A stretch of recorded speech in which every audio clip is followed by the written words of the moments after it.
ప్రస్తుతం మనతో పాటు ఉన్నారు ప్రముఖ జ్యోతిష్య శాస్త్ర నిపుణులు చేబియ్యం క్రాంతికిరణ్ శర్మ గారు. ఆయనతో మాట్లాడదాం. నమస్తే గురుగారు. నమస్కారం. గురుగారు, ఇప్పుడు చాలామంది ఏమంటారంటే గత జన్మలో చేసిన పాపాలు పుణ్యాలు ఏవైతే ఉంటాయో అవి ఈ జన్మలో ఖచ్చితంగా ప్రభావం చూపుతాయి అంటారు. అంటే నిజంగా ఇదొక నమ్మకం అనుకోవచ్చా, నిజంగా జరుగుతుంది అనుకోవచ్చా, అసలు నిజంగా గత జన్మ అనేది ఉందంటారా? ఒకటి, ధర్మశాస్త్రంలో పునర్జన్మరాహిత్యం సంకల్పం చెప్తాం మేము. పునర్జన్మరాహిత్యం అనేది ఒక సంకల్పితం. తర్వాత ఏంటంటే శాశ్వత పరబ్రహ్మలోక నిత్య నివాసిద్యర్థం పిండ ప్రదానాన్ని కరిష్యే లేదా దానం కరిష్యే అని చెప్తుంటాం. అంటే ఏమిటి అక్కడ అర్థం? మళ్ళీ పుట్టుక ఉండకూడదు అనేటువంటి భావనతోనే పునర్జన్మరాహిత్య అనేటువంటి సంకల్పం. అంటే మళ్ళీ జన్మ ఉండొద్దని చెప్తాం. అది ఉందని కదా ఉండొద్దు అన్నటువంటి సంకల్పం చెప్తాం. ఒకటి ఉంది కాబట్టి అది ఉండొద్దని. స్వామి నీకు దండం పెడతాను, నాకు అటువంటిది రావద్దు అంటే అర్థం ఏంటి? తప్పు చేస్తున్నా, పాపం రావద్దని దండం పెట్టుకుంటున్నాం. అంటే అలాగే జన్మరాహిత్య సిద్ధ్యర్థం, శాశ్వత బ్రహ్మలోక సిద్ధ్యర్థం, పునర్జన్మరహిత అనేటువంటి భావం చెప్తున్నాం. కాబట్టి అక్కడ మన ధనాధర్మంలో తప్పకుండా రెండవ జన్మ ఉంది. ఇది జాతకంలోకి వచ్చినప్పుడు, అంటే జన్మ జాతకంలోకి వచ్చినప్పుడు నవభావం ఉంటుంది, పంచమ నవభావాలు ఉంటాయి. అంటే 5వ స్థానం 9వ స్థానం, ఈ రెండు కూడా చాలా ప్రభావం, మనిషిని చాలా విపరీతమైన ప్రభావాన్ని గురి చేసేది లగ్నము, పంచమ భావం, నవమ భావం. ఈ 3 కోణాలు ఉంటాయే విపరీతమైనటువంటి ఒక మంచిని కానీ చెడును కానీ మన వైపు తిప్పే ప్రయత్నం చేస్తాయి. కాబట్టి అటువంటి లగ్న, పంచమ, నవభావాలు ఎవరి జాతకం బలంగా ఉంటాయో వారికి అనుకూలంగా ఉంటుంది. నవమ భావంలో కనుక శుభగ్రహ దృష్టి, శుభగ్రహ యుతి ఉండి ఈ జన్మలో చేయనటువంటి పరిపూర్ణ కర్మలు పూర్తి చేయలేక మళ్ళీ జన్మ పొందుకునే అవకాశం. ఇది 2 రకాలుగా మనం విభజించుకోవచ్చు. ఒకటి, అచ్యుత్కటై పుణ్యపాపై ఈ హైవ ఫలమశ్నుతే, మనం చేయనటువంటి విపరీతమైన పాపకర్మల ఫలితం ఇక్కడ అనుభవించాలి. చాలా మంది అనుకుంటారు నెక్స్ట్ జన్మ కదా చూద్దాంలే అనుకుంటావు. అది ఊహించినటువంటి ప్రమాదకరంగా ఉంటుంది. ఇప్పుడు ఉదాహరణకి కొన్ని రీసెంట్ ఏదైనా కొన్ని సంఘటన చెప్తాను మీకు. నేను మనకి బిచ్చగాడు ఉన్నాడు, పాపం చాలా మందికి బిచ్చగాడు ఉన్నాడు. కొంతమంది కేవలం కడుపు నింపుకోవడానికి అడుక్కుంటారు. కొంతమంది మానసిక వికలాంగులై మనకి విపరీతంగా వాళ్ళకి తెలియకుండా దొరికింది అన్నమా లేకపోతే దాని పాడైపోయిన అన్నమా పాడైపోయిన పండుగ తెలియకుండా తింటూ ఉంటారు. అంటే అంటే బాధ నివృత్తమే. కొంతమంది ఏమో అడుక్కొని మంచిగా వస్తువులు కొనుక్కొని తింటారు, ఇడ్లీ దోశ లాంటి. కొంతమంది ఏమో ఇక చికెన్లు మటన్లు కొనుక్కొని తింటారు. మీకు ఉదాహరణకి ఏం చెప్పాలంటే, ముంబైలో 5గురికి బిచ్చగాళ్ళకి 5 అంతస్తుల బిల్డింగ్లు ఉన్నాయి. నెలకి వాళ్ళకి దాదాపుగా వాడికి వచ్చే రెంటు 23 లక్షలు 5గురు బెగ్గర్లకి. అది ఈనాడు మ్యాగజైన్లో క్లారిటీగా హైలైట్గా వచ్చింది. అది బెగ్గర్లు అరుకుంటారు. వాళ్ళకి దార్వా దగ్గర ఒకటి, దారాహి దగ్గర ఒకటి, ఇంకొక 3-4 చోట్ల వాళ్ళకి అంతస్తుల బిల్డింగ్లు ఉన్నాయి, అపార్ట్మెంట్స్ ఉన్నాయి. పర్ మంత్ వాళ్ళకి 20 లక్షలు 30 లక్షలు రెంట్ వస్తుందట. 5 రిచెస్ట్ బెగ్గర్స్. అంటే వాడు బెగ్గరే, కానీ వాడు ఉండి పుణ్యబలం ఉండి కూడా అడుక్కుతుంటున్నాడు. అంటే అది పునర్జన్మ చేసినటువంటి పాపకర్మకి అనుకదున్నాడు. వాడు ఏదైనా కారణంగా అడుక్కుంటున్నాడు రోడ్డు మీద. వాడి చిరిగిపోయిన బట్టలతో, చెప్పులు లేకుండా, ముక్కు గాడుతూ లేకపోతే నాటకం చేస్తున్నావు, అడుక్కు తింటున్నావుగా. అదొక రకమైనటువంటి నీకు ఇక్కడ మతి లేకుండా అడుక్కు తినేవాడు, అంటే మతి లేకుండా ఏదొస్తే తినేవాడు ఒకడు కేవలం ఉదర పోషణార్థం ఈ రోజు నా దొరికి చాలని అని చెప్పి అడుక్కునేవాళ్ళు కొంతమంది ఉంటారు. కొంతమంది పిల్లల్ని ఇబ్బంది పెడుతూ పిల్లల్ని కూర్చి పిల్లల కాళ్ళు విరగొట్టి నా కొడుక్కి కాళ్ళు విరిగిపోయింది, నాకు ఆపరేట్ డబ్బులు చెప్పేసి వాడిని కోసి అడుక్కునే వాళ్ళు. అంటే వీళ్ళందరూ బిచ్చగాళ్ళేగా. ఒక్కొక్కరు బిచ్చగాళ్ళు ఒక్కొక్క రకంగా ఎందుకున్నారంటారు. ఒక చూడగానే మీరు చెప్పగానే అయ్యో పాపం అన్నారు మీరు. అంటే ఎందుకు? ఆ పిల్లగాడిని ఎండల్లో పెడతారు. మనం వీధిలో వెళ్తుంటే మన వాటి ఏంటి రైట్లు పడతాయి మనకి సిగ్నల్ దగ్గర, ఆ పిల్లల్ని అడుక్కుతుంటుంటారు. అప్పుడు ఎంత బాధ అనిపిస్తుంది అంటే జాలిపడి వెంటనే డబ్బులు ఇవ్వడం. అంటే వాళ్ళు ఏంటంటే బలవంతంగా వాళ్ళు మనతోని అడుక్కోవడానికి డబ్బులు ఇచ్చే ప్రక్రియలో ఉన్నారు. వాళ్ళు బలవంతంగా మంది డబ్బులు స్వీకరిస్తున్నారు. ఇవన్నీ అడుక్కోవడమేగా. ఇందులో ఏ అడుక్కోవడం బెటర్ ఉంది? అడుక్కోవడమేగా బెటర్ అనే ఉంటుంది. కాకపోతే దాన్ని అనుభవించేవాడు ఎవడున్నాడు అనేటువంటి భావన చూసినప్పుడు అడుక్కునేవాడికి ఒక కర్మ ఉంది. ఇది వాడికి పూర్వజన్మలో వచ్చినటువంటి కర్మని ఈ యొక్క జాతకంలో పంచమ స్థానం కనుక లోపభూయిష్టంగా ఉంటే ఇటువంటి ప్రారంభ కర్మ అనుభవిస్తాడు వాడు. అదే మనం ఈ జన్మలో చేసినటువంటి పాపకర్మలు ఉన్నాయి. ఇందాక అనుకున్నాం అచ్యుత్కటై పుణ్యపాపయ అని. అంటే నెలకు ఒక అమ్మాయిని రేప్ చేస్తూ, 2 నెలలకు ఒకసారి మర్డర్లు చేస్తూ, వాయు వరుసలు లేకుండా తిరుగుతూ ఇటువంటి వ్యక్తుల్ని, ఆవుని చంపినవాడు, ఇవన్నీ ఎక్కువ పాపకర్మలు. వీటికి మనం ఈ జన్మలోనే అనుభవిస్తాం. ఎలా అనుభవిస్తాం అంటే, యాక్సిడెంట్లో నీ కాళ్ళు విరిగిపోవచ్చు. అట్లా పరిగెడుతున్నటువంటి మంచి టైంలో పరిగెడుతున్నటువంటి సమయంలో ఒక స్ప్రింటర్గా ఒక 100 మీటర్లు పరిగెత్తే వ్యక్తిగా నీకు ఒక 2 కాళ్ళు ఉండాలిగా. ఆ వ్యక్తికి పక్షవాతం వచ్చి కాళ్ళు పడిపోవచ్చు. లేకపోతే సంతానం పొందేటువంటి మంచి శరీర సౌష్ఠవం ఉన్నటువంటి వ్యక్తులందరూ కూడా ఆకస్మికంగా నీకు సంతానహీనత్వం రావచ్చు. నేను వేరేవి చెప్పట్లే, మనం చేసిన పాపకర్మలకి ఇలాంటి పరిణామాలు ఉంటాయి చెప్పడమే. అంటే రూపంలో ప్రమాదం పొంచి ఉంటుంది. ఇప్పుడు వాడికి సంతానం మంచి బలమైన వాడు, ఆరోగ్యవంతుడు, వాడి సంతానం కాదు ఏంటి, వాడికి ఏమిటి, వాడు సెక్స్ చేయడానికి పనికిరాడు. వాడు దేనికి అవుతుంది అది? ఈ జన్మలో నీ యొక్క బుద్ధి అంత ఏమిటి, వాయువర్స లేకుండా అందరితో నువ్వు ఇలాగా ఉండాలన్నటువంటి అంతర్గతమైన వ్యామోహం ఉంటుంది విషయమా, నీకు అలా లేకుండా నాశనం చేస్తుంది. డబ్బు అహంకారంతో చేసినప్పుడు డబ్బంతా కూడా అకస్మాత్తుగా పతనం అయిపోతుంది. దానికి ఉదాహరణ మనకు ఒక ఐటీ కంపెనీ వాళ్ళు ఉన్నారు, పేరు చెప్తే బాగుండదు కదా, ఐటీ కంపెనీ వాళ్ళు ఉన్నారు, 25,000 కోట్లకు అధిపతి. ఈరోజు ఆయన ఎర్రవాడ జైల్లో ఆయన సంతకం పెట్టాల్సిన పరిస్థితికి వచ్చేసింది. ఇవన్నీ కర్మలే, పాపకర్మలన్నీ ఇలాగే ఉంటాయి. పూర్వజన్మ కృతంలో నీ పుణ్యం వరకు హాయిగా వెళ్ళావు, అందంతో ఎంజాయ్ చేసావు, మంచి శరీరంతో అందరిని ఎంజాయ్ చేసావు, డబ్బు సంపాదించావు, కీర్తి గడించావు, ఒకేసారి పతనం అయిపోయావు. అబ్బా మొన్నదాకా బాగా బతికాడురా వీడు, ఇవాళ ఏంటి ఇలా అయిపోయాడు, మొన్నదాకా మంచిగా బతికిందిరా ఈ అమ్మాయి, చాలా మంచిదిరా, నువ్వు కొంత సాయం చేసావు కదా, అబ్బా ఇలా అయిపోయిందిరా, కురూపు అయిపోయిందిరా. అప్పుడు దగ్గరికి ఎవడు రాడు. అందము, డబ్బు, ఈ శరీర సౌష్ఠవము, అలాగే మంచితనము, మంచి మాట, ఇవి ఏవో లేని వాళ్ళ దగ్గరికి ఎవరు రారు. ఇప్పుడు మనం తేనెపడి దగ్గరికి వెళ్తున్నాం అంటే అర్థం ఏమిటి, లోపల తేనె ఉంది కాబట్టి వెళ్తున్నాగా. ఆ తేనె అనేది లేకపోతే తేనెపడి దగ్గరికి వెళ్ళిన కష్టమైనది ఎందుకు దానికి అంటుపెట్టేసినా అంటాం మనం. మామిడి చెట్టు ఉంది కాబట్టి పళ్ళు ఉంటుంది, చెట్టు నీడేస్తుంది కాబట్టి నీళ్ళు పోస్తున్నాం మనం.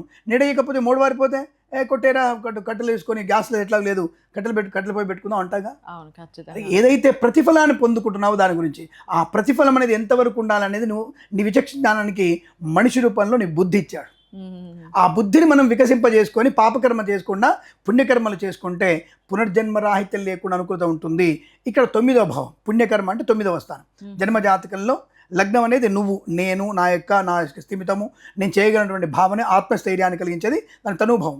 పంచమం దైవత్వం, దైవ గుణాన్ని కలిగించేది, మంచి చెడుని రెండింటిని వికర్షణ ఆకర్షణ చేసేది పంచమ స్థానం. 9వ స్థానం పూర్వజన్మ, ఇందాక అనుకున్నట్టుగా పూర్వజన్మలో చేసినటువంటి పాప పుణ్యాలన్నీ కూడా ఇక్కడ తెలుస్తాయి మనకి. అక్కడ చేసినటువంటి పాపకర్మ బాగుందనుకో, మళ్ళీ నీకు ఈ జన్మలో అంటే ఎంతో ఉత్కృష్టమైన జన్మ అమ్మ ఇది. మనం పునర్జన్మ రాకుండా అంటే ఎంతో పుణ్యం చేసుకొని ఉండాలి. అంత పుణ్యం చేస్తే మన జన్మ ఉండదు. సాక్షాత్తుగా వైష్ణవులు విష్ణువు తత్వంలో కలిసిపోవచ్చు మనం. ఎంత పుణ్యం చేయాలి మనం. ఆ పుణ్యం చేయకుండా మనకి ఎలా వస్తుంది? లేదండి నేను పొద్దునైనా అమ్మాయి చాక్లెట్ ఇచ్చానండి, ఫలానా వాడికి 2 రూపాయలు ఇచ్చానండి, ఇది పుణ్యం కాదు. విపరీతమైనటువంటి పుణ్యకర్మ, నిరంతరం పుణ్యకర్మ చేసే ప్రయత్నం, నిరంతరం భగవద్ధ్యానం. అక్కడ నీ 9వ స్థానం జాతకంలో బలంగా ఉంటుంది. ఆ బలం వల్ల నీకు పూర్వజన్మ ఉండాలా వద్దనేది భగవంతుడు డిసైడ్ చేస్తాడు. కాబట్టి అంత దానం మనం చేసుకుంటే, పుణ్యబలాన్ని పెంచుకుంటే జన్మరాహిత్యాన్ని పొందుకునే అవకాశం ఉంటుంది. ఖచ్చితంగా మనకి పూర్వజన్మ అనేది ఉంటుంది. పూర్వజన్మల వల్లనే మనం ఇది అనుభవించినటువంటి యోగం. కానీ ఇప్పుడు మన ఛానల్ ద్వారా కిరణ్ శర్మ ఎందుకు చూపిస్తున్నాడు? నాలాంటి వాడు ఎంతోమంది లేరు. అనంత కోట్లింగాలు నేను బోడిలింగం. నన్ను ఏం చూపిస్తున్నారు అంటే ఆయన కొంచెం గట్టిగా చెప్తాడు, మాటలు చెప్తాడు, బలంగా ఉంటుంది, జనాలకి వినడానికి కరెక్ట్గా ఉంటుంది, సైంటిఫిక్గా చెప్తాను భావనే కదా. అంటే ఆ కనెక్టివిటీ కోసం నన్ను ఉపయోగించుకుంటున్నారు. కానీ నాకంటే గొప్పగా చెప్పేవాళ్ళు చాలామంది ఉన్నారుగా. అంటే ఇక్కడ ఏమిటి, నా పూర్వజన్మ పుణ్యబలం బాగా ఉంది, నా తల్లి ఆశీస్సులు నాకు బలంగా ఉన్నాయి, నా పెద్దవాళ్ళ యొక్క ఆశీస్సులు నాకు బలంగా ఉన్నాయి కాబట్టి ఒకదే రికగ్నైజ్ వచ్చింది. ఇంకో 5 ఏళ్ళ తర్వాత ఉండకపోవచ్చు, నెక్స్ట్ ఇయర్ ఉండకపోవచ్చు, అంత మాత్రం నాకు పోయేదేం లేదు. కానీ అదే నేను సమాజంలో నాశనమైనటువంటి పనులు చేస్తూ మీకు ఎక్కడో నేను 2 పెగ్గులు దొరికినట్టుగా భారత్ దొరికితే ఎలా చూపిస్తాను నన్ను? స్టింగ్ ఆపరేషన్ దొరికినటువంటి కిరణ్ శర్మ 2 పెగ్గులు వేసుకొని ఆడవాళ్ళతో సరసం ఆడుతున్నాడు కిరణ్ శర్మ అని చెప్తారుగా. అంటే ఇక్కడ పుణ్యకర్మకి పుణ్య ఫలితము, పాపకర్మకి పాప ఫలితం. ఈ 2 కూడా మనకి ఇమ్మీడియట్గా దొరికిపోతాయి మనకి. కాబట్టి అది 9వ స్థానం. అంటే విచక్షణ, ఆత్మస్థైర్యం, భగవత్ కృప, విచక్షణ జ్ఞానం, ఈ 3 స్థానాలని బట్టి పూర్వజన్మ అనేది ఉంటుంది. పూర్వజన్మల వల్ల మనం చేసినటువంటి పాపపుణ్యాలే మనకు ఉండేటువంటి ఒక మంచి ప్రయోజనాన్ని పొందుకొని చెడ్డవాడిగా మంచివాడిగా ఇప్పుడున్నటువంటి వ్యక్తికి కనపడే అవకాశం, ప్రవర్తించే అవకాశం ఇప్పుడు ఉంటుంది. గురుగారు, ఇప్పుడు పాపాలు చేసేవాళ్ళు అంటే యజ్ఞాలు చేసినా పూజలు చేసినా దానికి పరిహారం దొరుకుతుంది కాబట్టి ఇంకా అనుభవించాల్సిన అవసరం లేదు అనుకుంటారు. అంటే ఇట్లా పూజలు యజ్ఞాలు చేయడం వల్ల నిజంగానే పాపాలకి పరిహారం ఉంటుందా? మంచి ప్రశ్న. చాలామందికి వచ్చే డౌట్ ఇదే ప్రశ్న. ఇప్పుడు బంగారు కత్తి బంగారం బాగుండని చెప్పేసి దొంగతనంగా తీసుకెళ్ళేవాడు ఎంత తీసుకెళ్తాడు? కడుపులో పెట్టుకుని తీసుకెళ్లేవాడు. బంగారం మంచిదే, ఎంత తీసుకెళ్తాడు? ఒక 1/4 గ్రాము తీసుకెళ్తే, ఒక 1/2 గ్రాము తీసుకెళ్తే, ఒక 1/4 కేజీ తీసుకెళ్తే ఏదో మలం నుంచి బయటకు వస్తుంది, నైట్ నో ప్రాబ్లం. వాడు 5 కిలోలు తింటే చచ్చిపోతాడు కదా. అలాగే నువ్వు చేస్తున్నది పాపకర్మకి నివృత్తి పొందడానికి సరే యజ్ఞయాగం చేస్తున్నావు కరెక్టే, కానీ ఆ పాపకర్మ వల్ల ఎంతమంది దాని ప్రభావితం అయ్యారు? నెగిటివ్ ఆ 5గురిట్లో ఒకటి ఈక్వల్ అయిపోతుంది, మీరు 4 నెగిటివ్ నీకు కొడుతుంది కదా. అది పెరుగుతూనే ఉంటుంది కదా. ఫర్ ఎగ్జాంపుల్ మీకు చెప్తాను, ఇప్పుడు మీకు నేను సింపుల్లా చెప్తాను. మీరు ఒక 2 లక్షల రూపాయలు ఫిక్స్డ్ డిపాజిట్ చేశారు, మీకు ఇంట్రెస్ట్ ఎంత వస్తుంది? 2,000 వస్తుంది నెలకి. లక్షకి 1,000 రూపాయలు ఇస్తాడు, 2,000 వస్తుంది. ఇప్పుడు ఆయన దగ్గరికి వెళ్ళి అదే ఎఫ్డి పత్రం తీసుకెళ్ళి బ్యాంక్ వెళ్తే లోన్ ఎంత ఇస్తాడు? 80% ఇస్తాడు. మీకంటే 2 లక్షలకి 2 లక్షల్లో 1,80,000 ఇస్తాడు, 2 లక్షలు ఇవ్వడు. పోనీ మీకు ఇచ్చే వడ్డీ ఎంత? 2,000. ఆయన తీసుకునే వడ్డీ ఎంత? ₹3.50. అంటే 3,500 తీసుకుంటాడు. మీ డబ్బు మీకు ఇచ్చి 3,500 వడ్డీ తీసుకుంటాడు. అంటే ఏమిటి? నువ్వు ఒక అగ్రిమెంట్ని కట్ చేసుకుంటున్నావు. అగ్రిమెంట్లో ఏముంది? నాకు డబ్బులు నా దగ్గర పెడితే 7 ఏళ్ళు పెడితే నీకు 4 లక్షలు ఇస్తాను అగ్రిమెంటు. లేదు సార్, నేను నాకు అర్జెంట్ డబ్బులు అవసరం ఉంది, 1.80 నేను తీసుకుంటాను, నాకు డబ్బులు కావాలి. రైట్, నువ్వు ఇంట్రెస్ట్ కట్టాలి. నేను ఇంట్రెస్ట్ ఇస్తున్నాగా, నాకు ఇంట్రెస్ట్ కావాలి, ఇస్తాయి.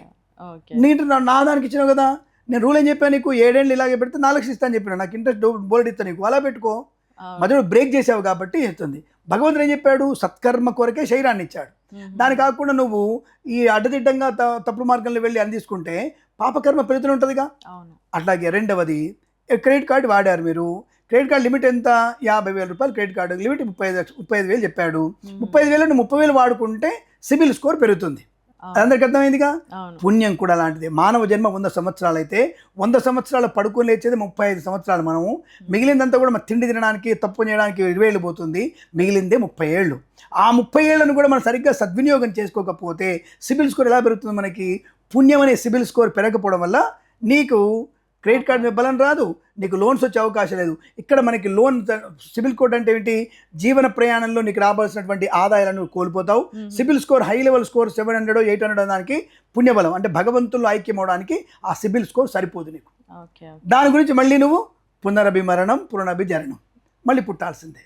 కాబట్టి నీ పుణ్యం పెంచుకోవాలంటే మధ్యలో లోన్ బ్రేక్ చేసి లోన్ తీసుకోకండి.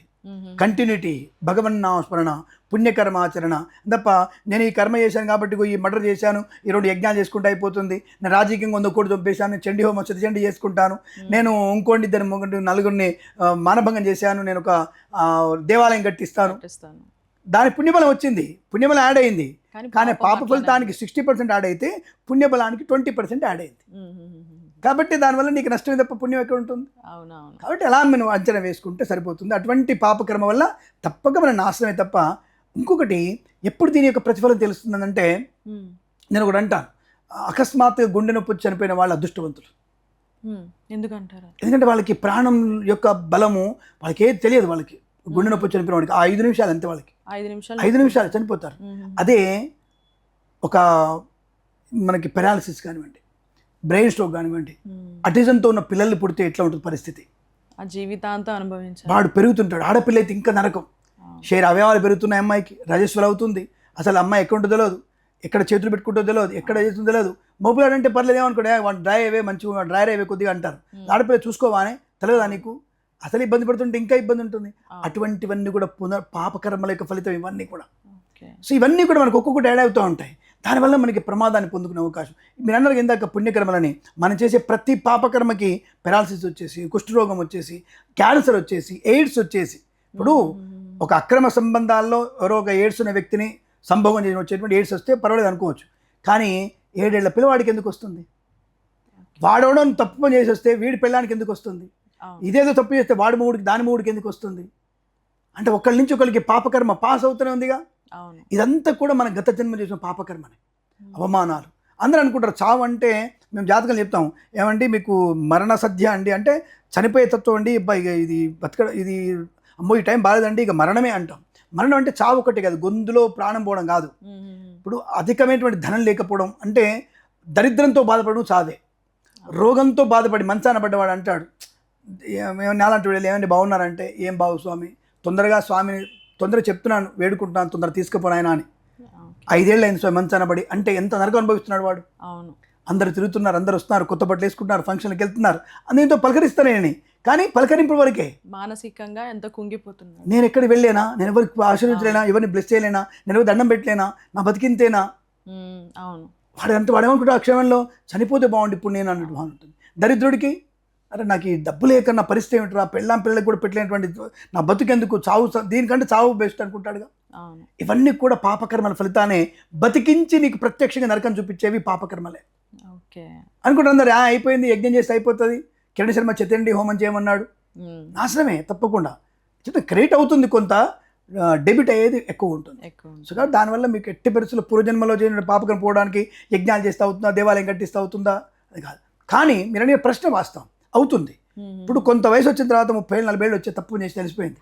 ఇక నిరంతరము మనం ఇలా మంచి పనులు, కాశీకి వెళ్ళి 9 రోజులు ఉండడం, శ్రీరంగం వెళ్ళి 3 రోజులు ఉండడం, ఇంకా యాదగిరిగుట్ట వెళ్ళడం, శ్రీశైలం వెళ్ళడం, పాతకం ఉండడం, సముద్ర స్నానం చేయడం, కార్తీక స్నానం చేయడం వల్ల మనిషికి కొద్ది వాసనలు వెనక్కి వెళ్ళిపోతాయి. అవును. ఇలా వాడు ఈ సంవత్సరం వెళ్తాడు, మన నెక్స్ట్ ఇయర్లో ఇంకో అమ్మాయి లవ్ చేస్తాడు, ఇంకో అబ్బాయి లవ్ చేస్తాడు, పెళ్ళాన్ని పెట్టుకుని ఇంకో దాంతో తిరుగుతాడు, ముగ్గురు పెట్టుకుని తిరుగుతాడు. జరిగే దరిద్రాలు అంతే కదా. ఈ మధ్య సంవత్సరాల కాలంలో నేనైతే చూసినవి ఎక్కువైపోయినాయి. లవర్ మోజులో పడి భర్తను చంపిన విషయం రెమ్మడలు అయితే ఈ మధ్య గత 2020-25 అయితే మాత్రం మనకి 12 అయినాయి. మొగుడు చంపిన పెళ్ళాన్ని చంపిన వాళ్ళు 6 అయితే మొగుడు చంపిన వాళ్ళు 12 అయినాయి. ఇప్పుడు రీసెంట్ గా కూడా వైజాగ్ లో ఒక 12 అంటే మొగుడు చంపేవి 6 అయితే ఆడవాళ్ళు మొగుడు చంపేవి 12 ఉన్న కేసులు ఇప్పుడు. ఎంత అంటే అది ఆడవాళ్ళకి బలం పెరిగిపోయింది. ఇప్పుడు ఇది ఈక్వాలిటీ పెరిగిపోయింది, 50 to 100%కి వచ్చారు. తప్పుగానట్లే నేను అంటే ఎంత కామకోద్రేకం ఉంటే అంత చేస్తున్నారు వాళ్ళు. పోనీ వాడు ఏమైనా లవర్లు ఏమైనా మంచోళ్ళ అంటే వాడు రిక్షా పుల్లరో దరిద్రుడో వాడి వేస్ట్ క్యాండిడేట్ని వీళ్ళు మోజులు పడి వాడిని మొగుడు చంపేస్తున్నారు. బంగారం లాంటి గవర్నమెంట్ జాబ్ చేసే మొగుడు చంపేశారు. అవును, ఒక దుబారాగా తిరిగే వాళ్ళ కోసం మంచి పిల్లలు బంగారం అంటే భవిష్యత్ పిల్లల్ని తోసేసి మొగుడు చంపేస్తున్నారు. ఎక్కడ స్థాయిలోకి ఉన్నాం మనం అంటే ఇవన్నీ కూడా మనకి పాపకర్మల ఫలితాలు. ఇవన్నీ కూడా ఈ పాపకర్మలు మనకి ఇలాంటి మరణాన్ని కలిగిస్తాయి. కాబట్టి ఈ కంటిన్యూటీ ఎవడైతే వీడు పుణ్యకర్మలు చేస్తూ ఉంటాడో ఈ నెగిటివ్ని తీసేసుకుంటాడు. నేను ఆ పుణ్యకర్మ చేస్తున్నప్పుడు మనకి జ్ఞాపకం వచ్చిన నేను నాకొద్దు, ఆ జీవితం నాకొద్దు అనే భావనతో కనీసం 5 ఏళ్ళు 10 ఏళ్ళ తర్వాత వీడు పూర్తిగా మనిషిగా మారే అవకాశం ఉంటుంది. తద్వారా ఇటువంటి పుణ్యకర్మలు చేయడం వల్ల యోగం ఉంటుంది. ఇప్పుడు చెప్పిన దాన్ని బట్టి ఇంకా మర్డర్ చేసి పుణ్యకరం అయితే ఎందుకు, అది శిక్ష వస్తుందిగా, ఇంకా నేను అన్ని నెగిటివ్ పనులు చేసేస్తా అంటే కుదరదుగా. కాబట్టి ఆ పుణ్యకర్మలు చేయడం వల్ల వాడికి చేస్తూ ఈ నెగిటివ్ వాసనల నుంచి బయటపడి మంచిగా మనిషిగా మారడానికి అవకాశం బలంగా ఉంటాయి. తద్వారా పుణ్యప్రాప్తి పొందుకునే అవకాశం కూడా ఉంటుంది. అసలు చాలా చక్కగా చెప్పారు గురువుగారు. ప్రతిదీ కూడా మాకు అర్థమయ్యే ఉదాహరణతో చాలా స్పష్టంగా చెప్పారు. ధన్యవాదాలు. శుభమస్తు. నమస్కారం.